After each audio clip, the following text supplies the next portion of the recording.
Sa nga ju duan që Zoti t'i përdor? Në rregull, çështja është se ka shumë gjëra që Perëndia do të bëjë me ju para se të bëjë diçka përmes jush. Amen.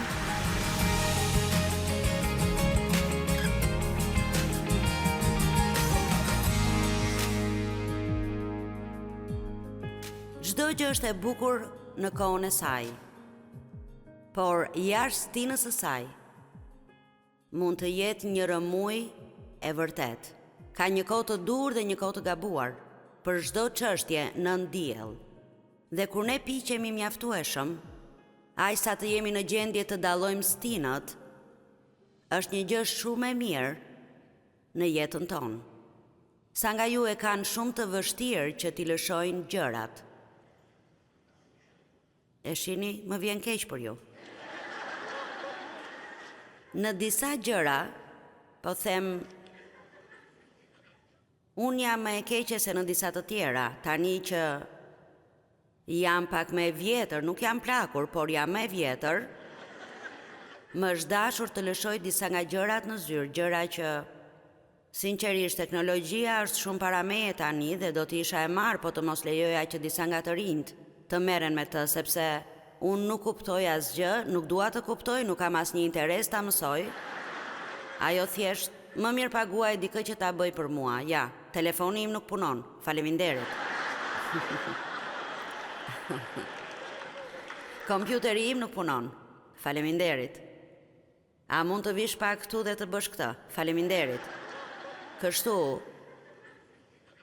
por unë duhej, madje edhe në këto 2 vitet e fundit, të bëja disa ndryshime, si ndoshta e keni vënë re se kam dikë që më ndihmon pak kur jam këtu, pastor Majku ndonjëherë Gjinxheri, dhe e dini, ishte koha që unë të mos bëja çdo gjë vet. Ndonjëherë ju thjesht nuk bëni dot çdo gjë, ose arrini në pikën ku nuk mund të bëni dot asgjë mirë. Dhe unë isha shumë e lodhur. Dhe unë kam të drejtën të jem e lodhur, sepse po e bëj këtë prej një kohe shumë të gjatë. Dhe e kam mbajtur për shumë kohë duke u përpjekur të bëj çdo gjë, e dini, sepse të gjithë po e di është më mirë nëse e bëj vete. E dini, kështu që përpiqesha të bëja çdo gjë derisa u sëmura dhe nuk kisha më zgjedhje tjetër. Ndonjëherë ju nuk do të ndryshoni derisa të arrini në një pikë krize në jetën tuaj, dhe ajo krizë ju detyron të ndryshoni. Por unë shpresoj që ne të jemi aq të zgjuar sa të kuptojmë shenjat dhe të bëjmë ndryshime, ndërsa ende kemi kohë t'i bëjmë nga që zgjedhim vetë dhe jo nga që jemi të detyruar t'i bëjmë, sepse nuk kemi zgjedhje tjetër. Amen. Kështu, më lejoni t'ju ngacmoj me diçka. Sa nga ju nuk e pëlqejnë ujin? Thjesht po ju pyes se kujt nga ju nuk i pëlqen të pi ujë. Në rregull, mirë. Unë ju dua shumë, ju lutem mos u ofendoni. Por një nga gjërat më të marra që mund të bëni është të mos pini ujë. E dini pse? Sepse është e vetmja gjë që do të pastrojë si duhet veshkat tuaja. Nëse fusni një qese çaj në ujë, nuk është e njëjta gjë si të pish ujë, dhe shumë njerëz ndihen keq dhe nuk kanë energji, thjesht nga që nuk pin ujë mjaftueshëm. Dhe kështu, tani unë ju thash këtë që ta dini. Pra ju tani keni përgjegjësi për atë që dini. Kështu, nëse do të keni gur në veshka dhe doktori ju thot nuk pi mjaftueshëm ujë, ju mund të thoni Joyce ma tha këtë. Sa nga ju nuk flenë mjaftueshëm? E dini përgjigjen për këtë? Shkoni në shtrat. Po them sinqerisht, shumë nga problemet tona nuk do të ishin të vështira të zgjidheshin. E po e di se duhet të shkoj në shtrat, por e di se duhet të pi më shumë ujë, por e di se duhet të filloj të kursej ca para për kohën e pensionit, por e di se duhet të shoh punën time, por ndoshta nuk duhet ta them këtë, por forca, duhet ta nxjerrim fjalën por nga jeta. Dhe të fillojmë të bëjmë atë që e dim se duhet të bëjmë. Le të marrim vendimin këtu sot se do të bëhemi më të Zot në lëshimin e disa gjërave, që Perëndia të sjellë gjërat e reja që ai ka për ne. Nuk ka kuptim të vazhdojmë të mbahemi pas diçkaje me të cilën Perëndia ka mbaruar punë, sepse kur ai ka mbaruar me të, ju nuk do të mund ta shijoni më. Amen. Ai më ka folur në lidhje me dhënien e gjërave, dhe sapo ai më kërkon që unë të jap diçka. Nëse unë e mbaj më pas atë gjë, nuk kam as pak vajosi që unë ta shijoj atë. Unë mund ta mbaj dhe ta shoh, por nuk do ta shijoj, sepse ajo gjë nuk më përket më mua. Perëndia më ka thënë, dhuroje. Edhe nxitimi përmes një stine për të shkuar tek tjetra shkakton probleme. Ndoshta jeni në një stim pritje dhe jeni të lodhur e doni të bëni diçka për këtë. Ose ndoshta jeni në një punë që nuk ju pëlqen dhe jeni të lodhur duke pritur në Perëndin, kështu që vendosni ta lini atë. E dini, shumë herë ne thjesht lodhemi duke pritur dhe vendosim të marrim vendime që janë të marra. Ju duhet të qëndroni në vend derisa Perëndia t'ju çliroj. Dhe kur Perëndia ju çliron, atëherë ju duhet të shkoni. Unë kisha një punë një herë në shërbes dhe nuk po trajtohesha siç duhej, dhe unë doja shumë që të ikja prej andej dhe të bëja atë që unë doja të bëja, por unë e dija thellë në zemër se Perëndia nuk donte që unë të largohesha ende, sepse ai nuk më kishte çliruar. Mirë, në kohën kur Perëndia më tha të largohesha, mua kishte filluar të më pëlqente dhe nuk doja të largohesha. Kështu, jo gjithmonë duhet të bëni atë që doni. Tani, ja një shembull mbi nxitimin përmes stinëve. Një vit në Missouri ne patëm një dimër shumë të ngrohtë. Mirë, gjatë dimrit menduam se ishte diçka fantastike, sa mirë nuk është ftohtë të dimër, është sikur të mos ketë patur dimër. Dhe menduam se ishte mirë derisa zbuluam në pranverë se dimri nuk ishte aq i ftohtë sa të vriste insektet. Kështu kishim insekte, më shumë insekte atë pranverë. Dhe patëm një epidemi me bubureca. Dhe patëm shumë insekte, siç kishte faraoni bretkosa në për rrugica, bretkosa në për furra, bretkosa në krevat. Mirë, ne patëm bubureca gjithandej dhe nuk po egzagjeroj, po të them se kishim qindra bubureca në shtëpi. Atyre që vuanin nga sinuset dhe alergjia nuk u pëlqeu kjo, sepse nuk u bë kur aq ftohtë sa të vriste gjërat që i shqetësonin në pranverë. Kështu mund të duket bukur kur e shmang një stinë dhe arrin në stinën tjetër, por ka shumë njerëz, për shembull, që duan ta shmangin stinën kur Perëndia po merret me ta dhe i qorton ata dhe ndryshon gjërat tek ata, dhe duan të shkojnë nga ato që jeni të rilindur tek gjërat e mëdha në jetën e tyre. Por dëgjoni, ata mund të kenë personalitet që mund t'i çojë diku, por jo aq karakter sa t'i mbaj atje kur kanë arritur. Forca, doni ta them përsëri këtë?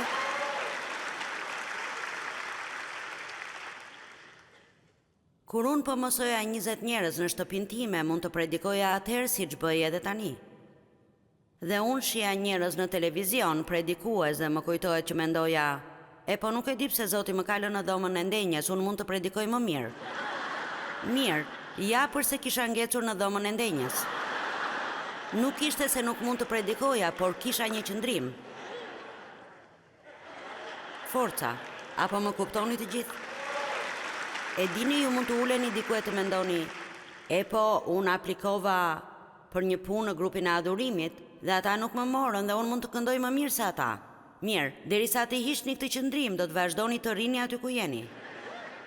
Sepse Perëndisi intereson më shumë qëndrimi juaj dhe karakteri juaj se ajo që mund të bëni për t'u bërë përshtypje njerëzve.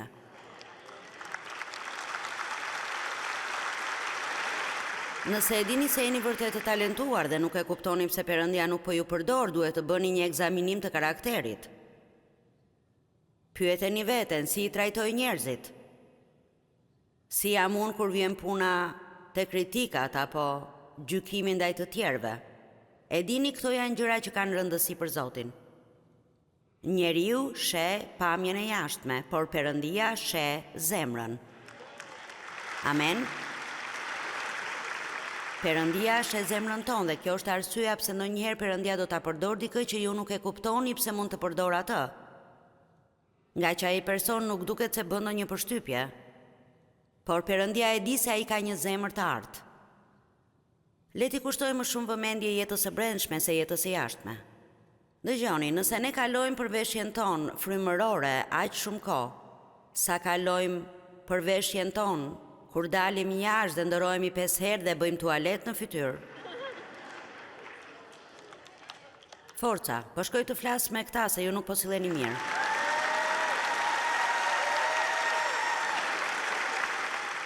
Mua më duhen rreth 45 minuta në mëngjes për të dukur kështu krahasuar me se si dukem kur ngrihem nga shtrati. Mirë, lavdi Zotit, unë mësova shumë kohë më parë të kaloj zakonisht 2 orë me Perëndim para se të filloj të bëhem gati e të vishem kështu, por për shumë vite në jetën time nuk e bëja këtë gjë. Unë mund të bëja shumë tualete të dukesha mirë, por isha e shëmtuar për Perëndin për shkak të mënyrës si sillesha. Dëgjuat? Pavarësisht se sa e bukur mendon se jeni dikush që punon me ju, Perëndia sheh qëndrimin tuaj, karakterin tuaj, mënyrën si trajtoni njerëzit, si u flisni atyre, se si flisni për njerëzit, dhe ju do të keni sti në jetën tuaj kur Perëndia do të bëjë çfarë të dojë me ju, por nuk do t'ju lërë të lirë.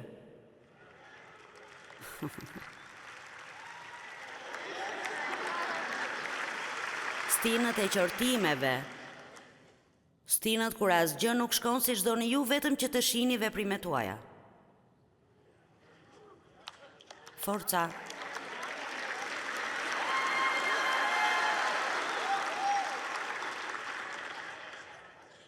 Forca, po thuaj se mbarova, mund të bëhem luftarake, kur nuk i dihet. Lërimi i tokës së papluguar ka një stinë për të lëruar në jetën tonë. Imagjinoni sikur të ishit një tokë me barishte që nuk është pluguar kur, dhe papritur një fermer sjell një plug dhe fillon ta lërojë atë tokë, sikur ta ndjenit plugun nuk është ndjesi e këndshme. Dhe toka e palëruar në jetën tuaj, toka e fortë dhe e ngurtë në jetën tuaj, duhet të lërohet gjithashtu. Sa nga ju duan që Zoti t'i përdor? Në rregull, çështja është se ka shumë gjëra që Perëndia do të bëjë me ju para se të bëjë diçka përmes jush. Amen. O Perëndia im, sikur të mund të filloja t'ju shpjegoja juve gjithçka që unë kam kaluar për të qëndruar këtu ku jam sot. O Perëndia im, unë kisha një qëndrim të keq. Nga mënyra si isha trajtuar, më vinte keq për veten, kisha një buton në shpatull, bota më detyrohej, unë isha rebele, veçanërisht kundrejt autoritetit mashkull.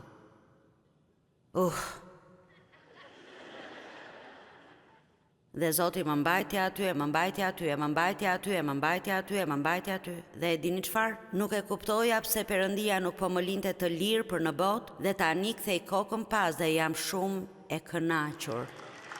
Jam e kënaqur që Perëndia më bëri të prisja. Jam shumë e kënaqur që ai nuk më vuri në një pozicion të tillë ku unë do të dukesha plotësisht e marrë dhe ta turproja emrin e tij. Mos u nxitoni shumë të arrini atje ku do të shkoni. Merrni kohë dhe lejojeni Perëndin të bëjë atë që duhet të bëjë në ju. Dhe kur të jetë koha e duhur, ai do të mund të bëjë diçka përmes jush, por pjekuria juaj frymërore është shumë e rëndësishme se sa të qëndruarit në platformë diku për të ndarë dhuntin tuaj. Amen. Pasi të keni vënë duart mbi plug, mos shihni më pas. Luka 9:62, Jezusi tha asnjëri që ka vënë dorë në parmend dhe kthehet e shikon prapa nuk është i përshtatshëm për mbretërinë. Kur ju punoni shumë, mos mendoni sa e vështirë është, mendoni për të korrat. Amen. Kur po kaloni gjëra që janë të vështira, mos thoni, kjo është e vështirë, nuk e di nëse mund t'ja dal. Unë do të heq dorë Perëndi, do të dorëzohem, thjesht nuk mbaron. Nëse nuk marr një mrekulli sot Perëndi, thjesht nuk mund të vazhdoj. Zot, nëse Joyce nuk më thërret sot e të më jap një fjalë, nuk mendoj se mund të jemi shpëtuar. Mirë, unë kam një fjalë për ata që dëgjojnë sot, rrituni.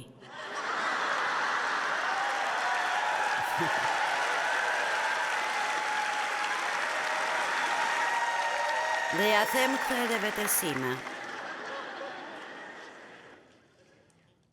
Kur nuk ju them juve diçka që Perëndia nuk ma ka thënë mua, të jeni të sigurt. Amen.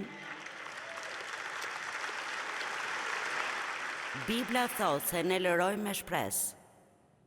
E dini çfarë është shpresa? Shpresa është një pritshmëri se diçka e mirë mund të ndodhë në çdo moment. Më pëlqen kjo. Ne duhet të jetojmë me këtë lloj pritshmërie. Dhe kur gjërat janë të vështira në jetë, ne duhet të ecim me shpresë, jo me qëndrim të keq. Ne duhet të themi kjo do të kthehet për mirë. Kjo gjë po ndodh për një arsye.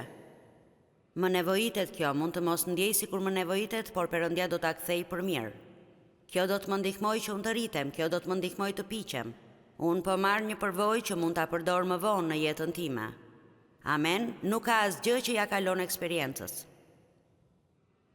Një nga arsyet pse ju e besoni këtë që them unë, është sepse ju e dini që unë e kam kaluar vetë këtë gjë për të cilën po ju flas. Unë nuk bleva një libër me predikime $1 dhe sajova këto mesazhe. Unë i kam jetuar këto gjëra. Dhe kur unë ju them se Perëndia do ta kthejë çdo gjë për të mirën tuaj, nëse i besoni atij, unë e di nga eksperienca se Perëndia do ta kthejë çdo gjë për të mirën tuaj, nëse ja besoni atij këtë. Kur ju them se nëse nuk hiqni dorë, nuk dorëzoheni, koha e të korave tuaja do të vi. Dhe unë mund t'ju premtoj juve se koha e të korave do të vi, dhe ndërsa po lëroni, mund të lëroni me shpresë. E para e Korintasve, kapitulli 9, vargu 10, apo e thot këtë për ne? Vërtet për ne a shkruar, sepse kush lëron duhet të lëroj me shpresë. Dhe kush shin duhet të shih me shpresë, që të marr atë që shpreson. Më pëlqen kjo. Toka e papunuar duhet të lërohet me shpresë dhe kur jeni duke lëruar, nuk është kënaqësi e madhe. Kjo është e vështirë. Të mësosh t'i bindesh Perëndisë është e vështirë, por sapo ju mësoni si t'i bindeni Perëndisë me shpejtësi, jeta bëhet e ëmbël. E ëmbël. Përgjigjja për çdo problem është të zbuloni atë që Perëndia thotë dhe ta bëni. Osea 10:12, mbillni për vete sipas drejtësisë, korrni sipas dëmshurisë, lëroni arën tuaj të lënë djerë, sepse është koha për të kërkuar Zotin derisa ai të vijë dhe të përhap mbi ju drejtësinë. Kjo do të thotë të përgatiteni për bekime. Ndoshta pikërisht tani toka juaj e palëruar është se jeni të zemëruar me dikë dhe nuk mund të harroni. Pyes veten se sa nga njerëzit që më dëgjojnë ka nevojë të falin dikë.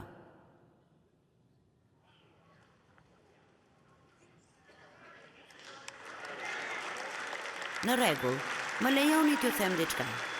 Problemi më i madh që ne kemi si besimtar është mosfalja, të qeni të ofenduar dhe të zemëruar me njerëzit. Ky është problemi më i madh në kish sot. Nëse ne të gjithë do të mësonim si të falnim me shpejtësi ashtu siç Krishti na fal ne. Forca.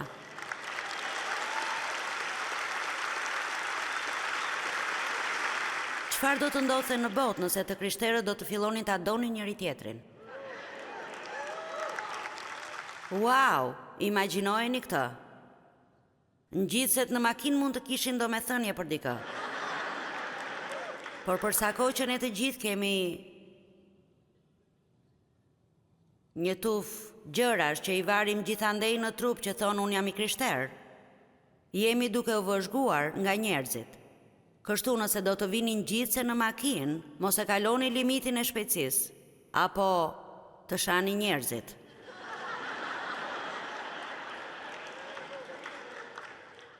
Forca, mund të mos ju pëlqejë çdo gjë që them unë, por do të jeni shumë të qartë.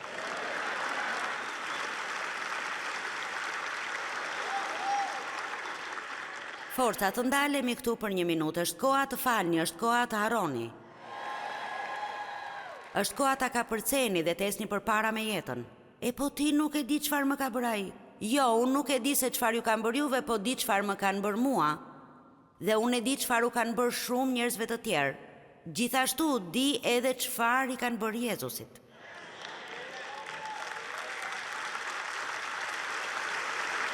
Nuk ka asnjë arsye për asnjë person, s'mund të gjeni një justifikim aq të fortë sa të kapeni pas zemrimit.